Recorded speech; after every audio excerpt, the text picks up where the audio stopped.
vamos a intentar explicar qué es la ideología de género. Y como primera idea interesante, me parece que debemos distinguir claramente feminismo e ideología de género. El feminismo es un movimiento histórico con sus aciertos y sus errores, sus estrategias con fines positivos y en ocasiones negativos, que pretendía algo que en principio es justo, que es lograr la igualdad de la mujer con el varón en la vida social, superando tantos prejuicios históricos que habían llevado a excluir a la mujer de la cultura, de la vida profesional, económica, etc. La ideología de género es una cosa distinta, aunque surja en el seno del movimiento feminista. En concreto, empieza a hablarse de género a finales de los años 60 en el ambiente intelectual que siguió al mayo del 68 francés, que es un ambiente de revuelta, de poner en duda todo lo pasado, de individualismo, de exaltación de la sexualidad, de un cierto anarquismo. Una serie de feministas muy influidas por los planteamientos de la francesa Simone de Beauvoir, que había afirmado aquella frase que se ha hecho mítica en el movimiento feminista, de que la mujer no nace sino que se hace, que es un producto cultural, empezaron a rebelarse contra el feminismo anterior, indicando que éste se había equivocado de objetivo al plantearse como meta del movimiento feminista la igualación entre el hombre y la mujer. Para estas nuevas feministas, que se autocalifican a sí mismas de género, la liberación de la mujer solo se podrá conseguir el día que desaparezca la propia distinción entre hombre y mujer. Ya no se trata, en consecuencia, de conseguir para la mujer las cotas de presencia social, política, económica que tienen los varones, sino de hacer desaparecer la propia distinción entre hombre y mujer. Para esta mentalidad, para esta ideología de género, lo que de verdad esclaviza a la mujer, y por lo tanto el objetivo del feminismo debe ser lograr la liberación de eso, es la propia existencia de la mujer como una entidad distinta o diferente del varón. Para el feminismo de género, en materia de sexualidad, no existe nada natural, no existen dos sexos, no existen el hombre y la mujer.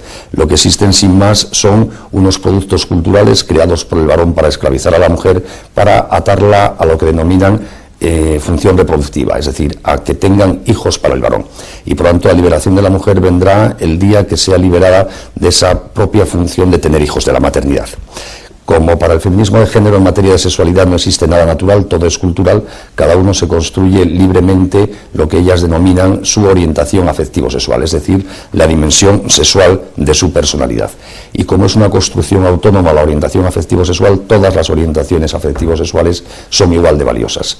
Heterosexualidad, homosexualidad, lesbianismo, transexualidad, homosexualidad, son todas orientaciones afectivo-sexuales exactamente igual de valiosas. No se puede hacer distinción entre unas y otras. Y cualquier persona que afirme que una orientación afectivo-sexual es más valiosa que otra cualquiera, y cualquiera que afirme que una orientación afectivo-sexual es mala, se convierte en un homófobo, que es el término inventado por la ideología de género para descalificar y limitar la libertad de expresión de todas aquellas personas que no opinamos con las categorías de género. Por este rechazo a lo específico de la feminidad y a la distinción entre hombre y mujer, toda la ideología de género está muy transida de verdadera fobia a la maternidad. La liberación de la maternidad es el objetivo último de la liberación de la mujer y por lo tanto también está profundamente transido de verdadera fobia al matrimonio, que según esa forma de ver las cosas sería la institución que hemos inventado los varones para esclavizar a la mujer a su condición femenina al servicio de esa función reproductiva para darnos hijos. Estos son los planteamientos de Simone de Beauvoir en Francia, de algunas de las primeras feministas que más han influido en la concepción de género, como Sulami Firestone o Alison Jagger o Germaine Greer, y de una forma muy radical son los planteamientos de una de las feministas más de moda hoy día en el mundo norteamericano y también en España, que es Judith Butler. Por ejemplo, esta última que he citado, Judith Butler, dice lo siguiente sobre la condición femenina y el fin del feminismo, y les leo literalmente, aunque leer a feministas de género a veces es un poco arduo porque cambian el significado habitual de las palabras. Comprender el género, nos dice Judith Butler, como una categoría histórica es aceptar que el género, entendido como una forma cultural de configurar el cuerpo, está abierto a su continua reforma y que la anatomía y el sexo no existen sin un marco cultural. Términos tales como masculino y femenino son notoriamente intercambiables.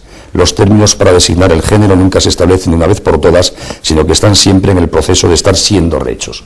Por lo tanto, ni hay masculino ni hay femenino, sino que estamos ante un producto cultural que va cambiando continuamente. Otra frase de esta última feminista que he citado, Judith Butler, es aquella repetida tantas veces de que se puede ser mujer con un cuerpo de hombre o con un cuerpo femenino, y se puede ser hombre con un cuerpo de mujer o con un cuerpo masculino. Es indiferente porque cada uno se construye su orientación afectivo-sexual sin que haya ninguna base natural ni ética previa. ¿Qué pretende el feminismo de género? Pues fundamentalmente acabar en todos los órdenes de la vida, en el lenguaje, en la moral, en el derecho, con la distinción entre hombre y mujer. Ya no hay hombres y mujeres, hay, sin más, géneros, orientaciones afectivos sexuales que uno va creando libremente cuando le apetece y que puede incluso ir cambiando a lo largo de su vida. Y para acabar con la diferencia entre hombre y mujer, el objetivo expreso del feminismo de género es acabar también con el matrimonio y la familia. ¿Por qué no puede haber un matrimonio como institución específica para la unión entre el hombre y la mujer? Porque no existen el hombre y la mujer.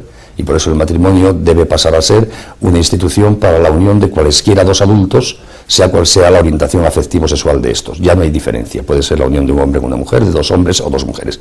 Este es el significado, por ejemplo, de la reciente reforma hecha en España en materia de matrimonio, que, como es conocido, ha suprimido el matrimonio al equipararlo a las uniones de personas del mismo sexo, por la razón que he dicho. Como ya no hay hombre y ya no hay mujer, es indiferente para el matrimonio cuál sea la orientación afectivo-sexual de los cónyuges.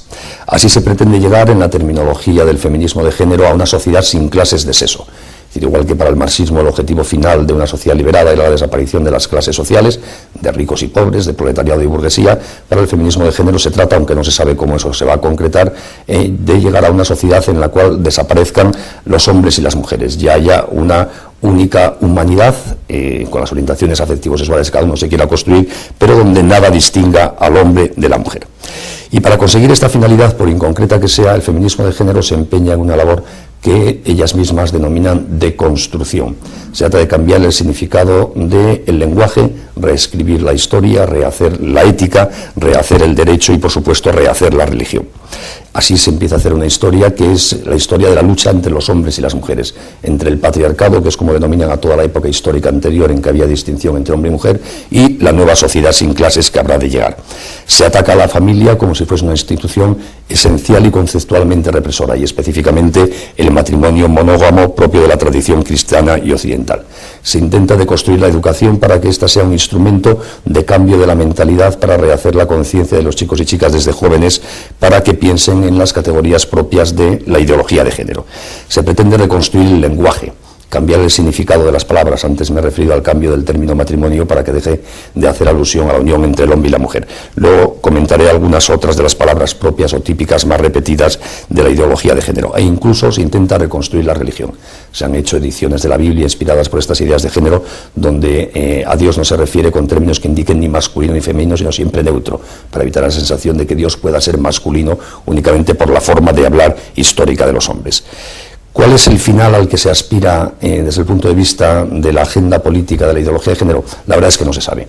Igual que con el marxismo, cuál era la teórica sociedad sin clases final que resultaría de la revolución proletaria, nunca se definió con rasgos concretos. El feminismo tampoco define con rasgos concretos cuál es el modelo de social que quiere llegar.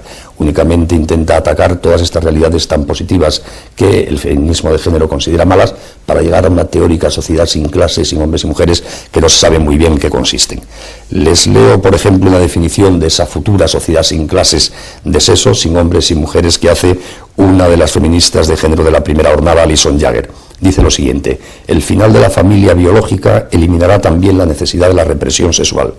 La homosexualidad masculina, el lesbianismo y las relaciones sexuales extramaritales ya no se verán en la forma liberal como opciones alternas fuera del alcance de la regulación estatal. En vez de esto, hasta las categorías de homosexualidad y heterosexualidad serán abandonadas. La misma institución de las relaciones sexuales, en que hombre y mujer desempeñan un rol bien definido, desaparecerá.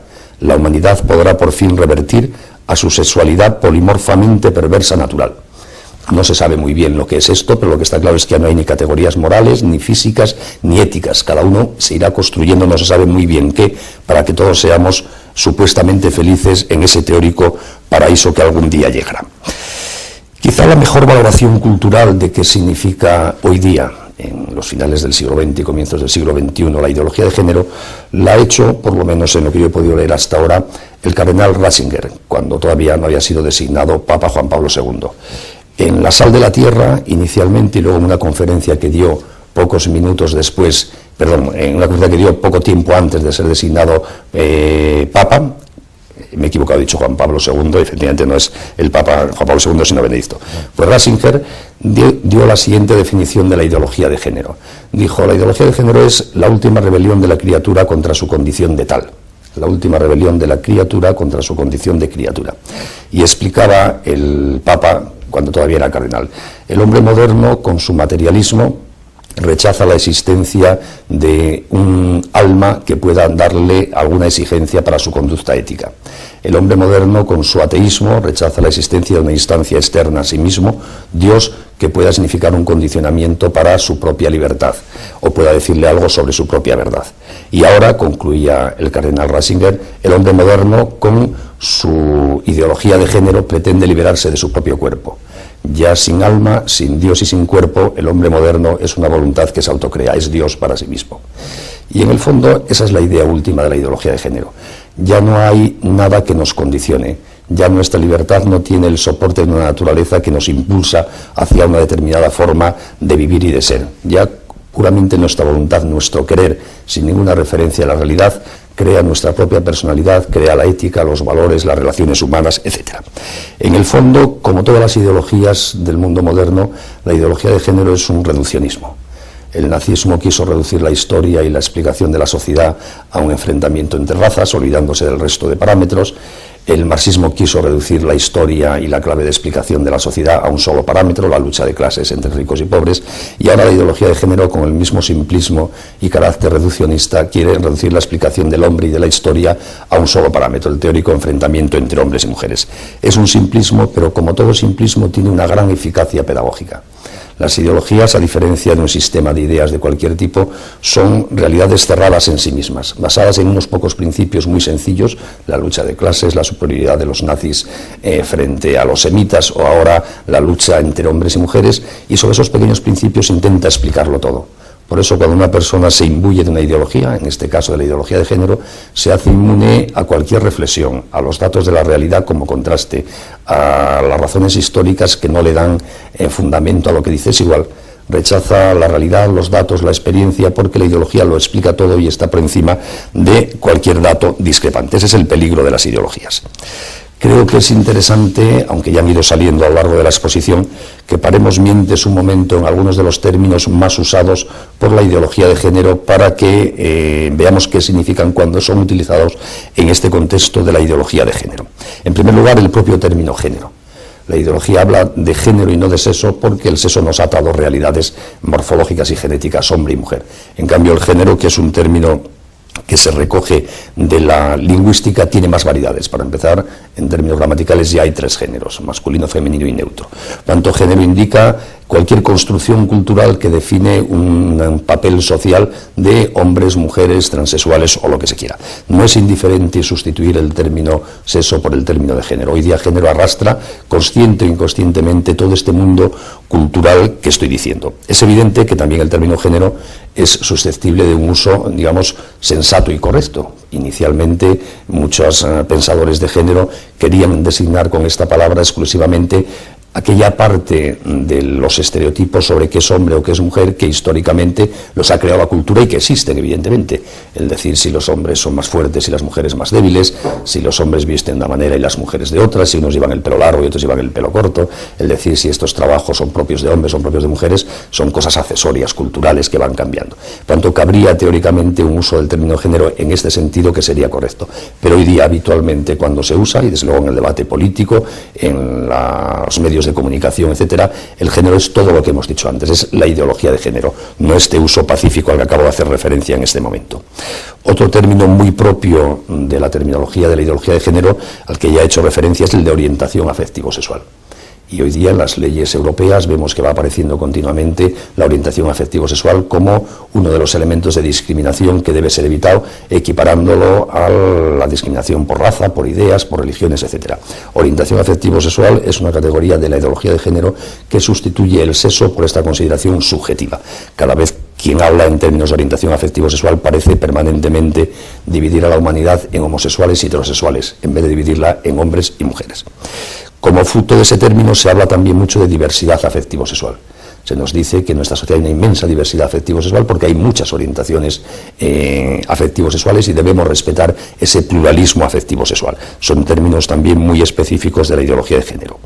El de homofobia al que he hecho referencia antes y que tiene mucho peligro, porque los defensores de la ideología de género califican como homófobo a todo aquel que no comparte sus planteamientos sobre la sexualidad, la familia y el matrimonio. Y es una forma de intentar limitar la libertad de expresión de quienes pensamos de manera distinta. Creo que es importante que estemos todos ojo a visor para no someternos a la dictadura de la calificación de homófobo, para evitar que hablemos con libertad. Homoparental, otro término muy propio de la ideología de género para designar a aquellas familias que están constituidas por dos padres o dos madres. Así parece que hay matrimonios que no son homoparentales y realidades familiares de paternidad y filiación que son homoparentales. Es una manera de encubrir de nuevo una realidad distinta con un término que la desfigura. El término hegemónico se utiliza mucho en el contexto de la ideología de género para calificar a todo lo que hasta ahora la humanidad ha llamado natural. Si uno habla de que el matrimonio es una institución propia entre hombres y mujeres, que lo natural es que un niño tenga un padre y una madre, los ideólogos de género dirán que no, que eso solo ha sido lo hegemónico históricamente, pero que puede y debe ser cambiado. Era solo una realidad de poder, de hegemonía, no era natural. El término derechos reproductivos es, como les dije antes, toda la ideología de género está transida de fobia a la maternidad y a la vida.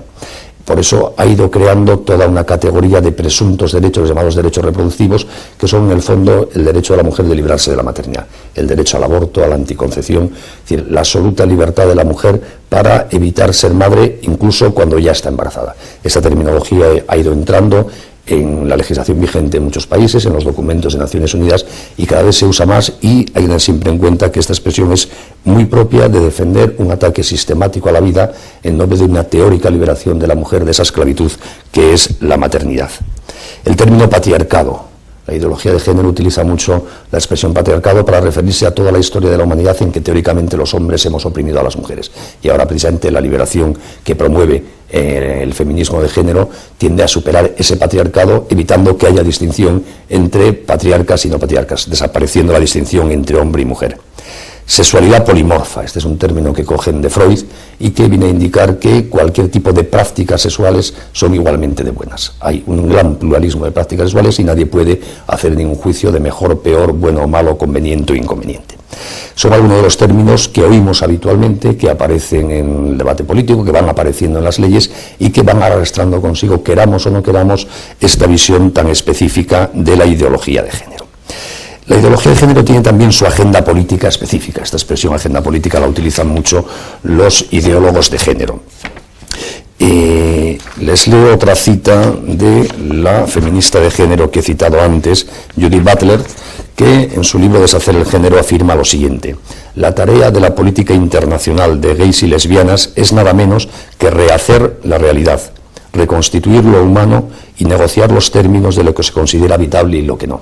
En el fondo, como decía el cardenal Ratzinger, estamos en una verdadera rebeldía ante el humano. Hay que rehacerlo, reconstruirlo, y para eso utilizan la política, los cambios legislativos. Todos en este mundo hemos oído hablar de la ideología de género, por lo menos a partir del año 94, cuando se celebraba la cumbre del Cairo sobre población organizada por Naciones Unidas, y al año siguiente, en el 95, en Pekín, la cumbre sobre la mujer. El Papa Juan Pablo II muy activamente movilizó a los cristianos de todo el mundo e intentó convencer a muchos estados para evitar que en los documentos oficiales de Naciones Unidas aprobados en esas cumbres apareciese la terminología específica de la ideología de género. Allí se empezó a hablar en documentos oficiales de Naciones Unidas de derechos reproductivos, de género, de homoparentalidad, de orientación afectivo-sexual, de diversidad afectivo-sexual. Y el Papa Juan Pablo II, que era muy consciente de toda la carga cultural e ideológica que estaba detrás, intentó, repito, movilizar a la conciencia de la gente de bien para evitar que entrase en la doctrina oficial de Naciones Unidas este planteamiento. Lo consiguió solo en parte. Y luego, a partir de ese momento, del año 95, en nuevos documentos de Naciones Unidas, la presencia de los planteamientos y la terminología de la ideología de género ha ido a más, hasta la última cumbre del milenio y la recientemente celebrada cumbre Milenio +5, donde la presencia de los términos y los planteamientos de género está absolutamente presente. Esa es una de las fuentes de difusión de ideología de género, la doctrina de Naciones Unidas hoy día más importante. Y también unida muchas veces a un cierto ecologismo. El ecologismo, como le pasa al feminismo, tiene mucho de bueno, de científico y de sano, pero hay un cierto ecologismo hoy día antihumanista, que pretende transmitir el mensaje de que para salvar este planeta el peligro es el hombre, que es el gran depredador. Y al final se convierte, repito, más que un ecologismo, en un antihumanismo. Ese ecologismo de ciertos planteamientos de Naciones Unidas negativo para el hombre va también muy unido al feminismo, en concreto en las políticas de población que desarrolla Naciones Unidas. Naciones Unidas, a través del Fondo para la Población y de la Organización Mundial de la Salud y de la UNESCO, está desde hace muchos años promoviendo el control de la población en el tercer mundo. Y hoy día, desde esas agencias de Naciones Unidas, se utiliza también la ideología de género como medio o instrumento para extender el control de la población.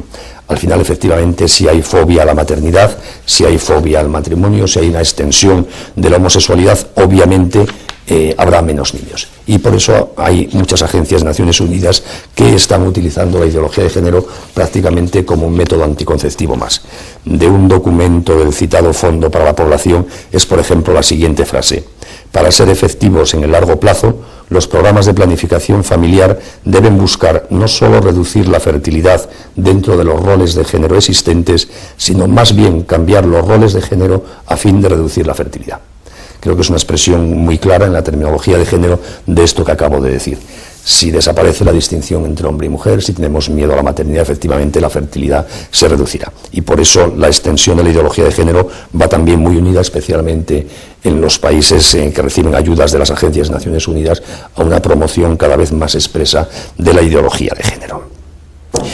Quienes más colaboran junto con las agencias de Naciones Unidas en difundir la ideología de género son un cierto feminismo radical, muy activo especialmente en Estados Unidos y en Europa, el lobby gay, que existe a nivel internacional y que ve en la ideología de género, que realmente ha surgido en el seno del feminismo, no del mundo gay, pero ve en los planteamientos de la ideología de género una forma de normalizar en la conciencia colectiva las prácticas homosexuales y la propia homosexualidad. Y por eso es activos las asociaciones de gays en la defensa también de los planteamientos de género. Respecto al mundo, yo diría, haciendo una rápida visión, que este es un planteamiento cultural de nuestra época. No es un planteamiento de un gobierno, de un partido, de una persona en un país concreto. Luego en cada país alguien la puede encarnar con más ilusión, con más sectarismo o más suavemente, y para gente de derechas y de izquierdas es indiferente, sino que estamos ante un tema cultural de fondo de los comienzos del siglo XXI. La ideología de género, a través de Naciones Unidas y de la propia difusión globalizada de las ideas hoy día, está presente absolutamente en todos los sitios del mundo. Nadie puede creer, porque sería un error, que es algo muy específico de un país concreto, de un gobierno, de un partido. ¿Cuál es el panorama de la difusión de la ideología de género? Siendo muy rápido y sintético y, por lo tanto, con una simplificación. Yo diría que en Estados Unidos se está superando bastante. Fue quizá el primer país, después de un cierto origen francés, donde adquirió cuerpo, doctrina, gran presencia en la universidad, y yo tengo la sensación de que cada vez se va superando más y dejándose de lado. En Europa está especialmente activo el feminismo de género, y de manera muy singular en algunos países, como pueden ser en España, en Francia, en Italia. Y se está extendiendo muy fuertemente en toda la América Latina.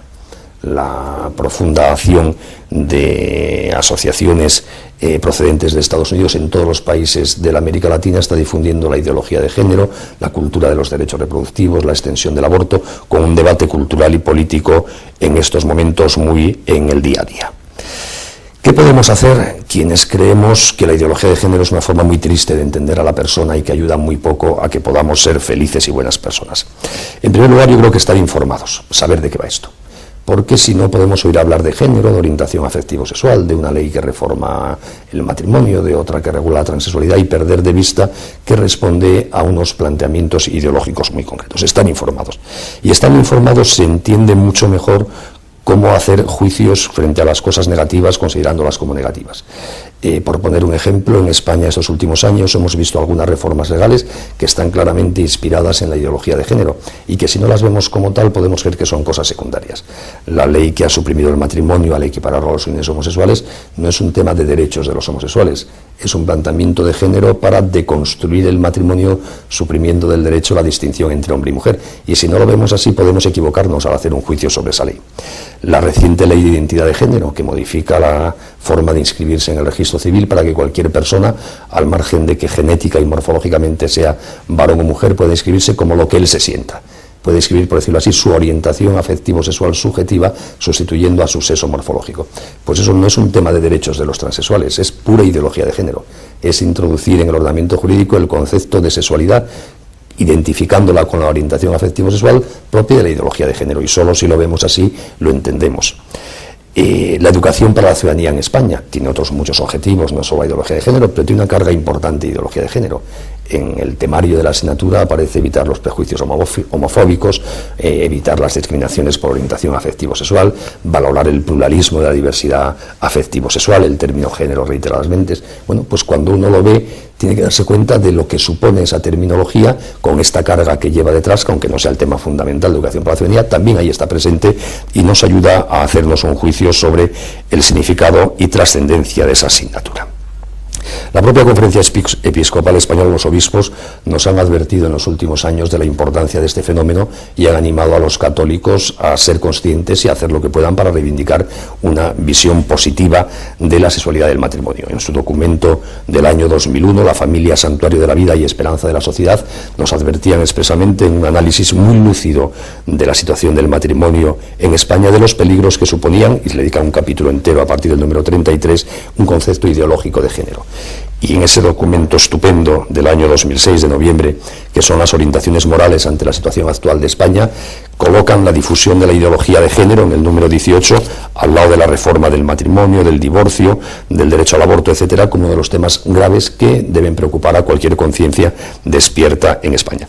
Por lo tanto, nos están animando a tener muy en cuenta esta óptica de la ideología de género para actuar. Pues bien, suponiendo que estamos informados, que conocemos estos planteamientos de género, que detectamos sus manifestaciones en el debate social y político, yo creo que al menos hay tres cosas que está en manos de todo ciudadano en una sociedad democrática y pluralista como la nuestra hacer. En primer lugar, hablar. Los seres humanos tenemos un inmenso poder, seamos ricos o pobres, importantes o no importantes, listos o menos listos, que es el poder de hablar. Porque con la palabra podemos influir profundamente en cómo piensan y viven las personas que nos rodean. Y hoy día de estos temas a los que hace referencia la ideología de género se habla habitualmente en la calle. Se habla de matrimonio y de fidelidad y de sexualidad y de homosexualidad y de aborto y de tener hijos o de no tenerlos y de anticoncepción. De esto se habla con normalidad, no hay pudor ninguno. Por lo tanto, una persona despierta y con criterio tiene ocasión de dar opiniones acertadas, dar criterios sensatos en la vida más cotidiana a mucha gente que le rodea. A sus hijos en casa viendo la tele juntos, a las amigas o amigos cuando se toma un café con ellos o se van en el autobús y salen estos temas. Pero claro, para dar criterio a los demás, antes hay que formarse. Hay que tener uno propio criterio. Hay que saber distinguir con certeza qué es bueno y qué es malo, qué es positivo y qué es negativo, qué es conveniente y qué no es conveniente. Y yo al menos solo conozco dos formas de tener criterio, de formarse, que es o leer o escuchar a los que saben más que nosotros y lo han escrito o lo han dicho. Yo creo que hoy día es obligatorio dedicar un cierto tiempo a formarse. No se puede salir a la calle sin tener un criterio sobre estos temas de los que se habla todos los días. Y además, hoy día tener un criterio es ser capaz de dar razón razonada de nuestras convicciones. No basta decir las cosas son así porque siempre han sido así o porque lo dicen los papas. Esos argumentos pueden ser válidos para ratificar ante algunos sus convicciones, pero a la inmensa mayoría de la gente hay que darle una razón razonada de nuestras convicciones. Y para dar una razón razonada tenemos nosotros que adquirir esos razonamientos. Y repito, eso solo se consigue dedicando un cierto tiempo a leer o dedicando un cierto tiempo a escuchar, y mejor las dos cosas. Por tanto, hay que formarse, tener criterio sobre todas estas cosas de actualidad. Hay que saber qué pasa con las células madre, que suponen las tecnologías reproductivas. Hay que saber qué es el género, hay que saber de qué va el llamado matrimonio homosexual, entre comillas, hay que saber lo que es la identidad de género y así mil cosas más. Unos podrán escribir un libro de cientos de páginas sobre ese tema y otros no llegaremos más que a tener tres razonamientos, pero por lo menos esos tres razonamientos, para dárselos a nuestros amigos y conocidos, tenemos la obligación todos de tenerlos en la cabeza para usar ese poder de hablar para influir en la vida de los demás. En segundo lugar, en una sociedad como la nuestra, creo que es muy importante que nos exhibamos como somos, que se nos vea, como hombres, como mujeres, como padres, como hijos, orgullosos y felices del estilo de vida que llevamos. Si nosotros estamos convencidos de que tener hijos es una cosa buena, tiene que notársenos que estamos abiertos a la vida, que no le tenemos miedo a tener hijos, que no hacemos comentarios graciosos sobre los que evitan tener hijos o sobre el aborto. Si estamos convencidos de que el matrimonio merece la pena y para toda la vida, no podemos comentar con gracia los divorcios de los famosos como salen en los programas de rosas de la tele.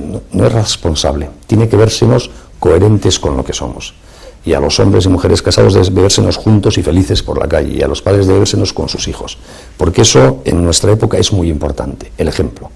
Quizá nuestra época no solo necesita maestros, sino que necesita también gente normal, testigos, que se manifiesten cómo se puede ser feliz con criterios sensatos sobre qué es el hombre y las dimensiones básicas de nuestra vida, como son las que se implican en la sexualidad y en la familia. Y en tercer lugar, en una sociedad pluralista como la nuestra, todos podemos ser más eficaces si nos asociamos. En sociedades libres uno solo puede hacer pocas cosas, dos juntos pueden hacer algo más, tres juntos mucho más. Hay 1001 asociaciones familiares donde cada uno podemos echar una mano según nuestras aficiones, nuestros gustos, nuestras posibilidades. Pero yo creo que hay una cierta obligación también de poner en común esfuerzos para tener más eficacia en la defensa de la familia en nuestra sociedad. Quizá históricamente las familias no han tenido una presencia activa en la sociedad porque la familia se daba por supuesto, nadie la discutía. Se viviría mejor o peor como conducta personal, pero nadie discutía la bondad del matrimonio y su naturaleza de unión entre hombre y mujer. Y nadie discutía que el traer hijos al mundo es la finalidad primordial de la unión matrimonial y natural que deriva del quererse un hombre y una mujer, etcétera, etcétera. Como hoy día todas esas cosas se discuten, y se discuten específicamente por los planteamientos ideológicos de la ideología de género, parece necesario que hoy día se defiendan esas cosas que hasta ahora se daban por supuestas. Y hoy día, como les decía antes, hay que dar razón razonada del matrimonio, de la sexualidad, de la apertura a la vida, y eso si lo hacemos de forma asociada, si lo hacemos muchas familias juntas, a través de las distintas asociaciones familiares, lograremos tener una mayor presencia y una mayor capacidad de llegar a más gente para ir transformando las conciencias a nuestro alrededor. Como conclusión, yo diría que hay muchas razones hoy día para ser optimistas. Nunca como hoy se está teorizando tan en positivo que es el matrimonio y la familia. Y ahí está, por ejemplo, todo el magisterio de Juan Pablo II, que ha escrito y ha hablado más de la familia que todos los papas anteriores juntos. Tenemos cada vez más doctrina, más antropología sobre las claves de la familia y del matrimonio. Tenemos también, ante todos estos ataques de los totalitarismos y de las ideologías del siglo XX y de comienzos del XXI, a la familia tan presente en la vida social como siempre. Sigue siendo la institución socialmente y cuantitativamente más presente en la vida de la gente y sigue siendo la que más satisfacción genera. Las sociedades modernas están descubriendo de nuevo a la familia. Saben que los problemas de la crisis demográfica, del individualismo, de la soledad de tantas personas solo se resuelven con esa solidaridad primaria que genera la familia, que es la verdadera trabazón entre las personas. Por tanto, hay muchos motivos para ser optimistas, pero hay que trabajar la defensa de la familia. Y una de las formas de trabajarla es tener ideas claras para identificar aquellos ataques sistemáticos a la familia, como los que provienen de la ideología de género, e ideas claras para defenderla en positivo. Si es así, como siempre, la familia, la visión sensata de la sexualidad, primará porque es la única que tiene futuro. Solo genera futuro quien se abre a la vida. Solo genera felicidad y estabilidad personal quien pone a la sexualidad en su sitio, sin considerarla que es el único parámetro posible para explicar la vida personal y social. Por lo tanto, las razones para el optimismo están ahí, son claras, pero también las razones hoy día para que todos nos responsabilicemos de aportar nuestro pequeño granito de arena a dar criterio, a dar ejemplo y a utilizar la palabra para defender las cosas buenas de la sexualidad y la familia.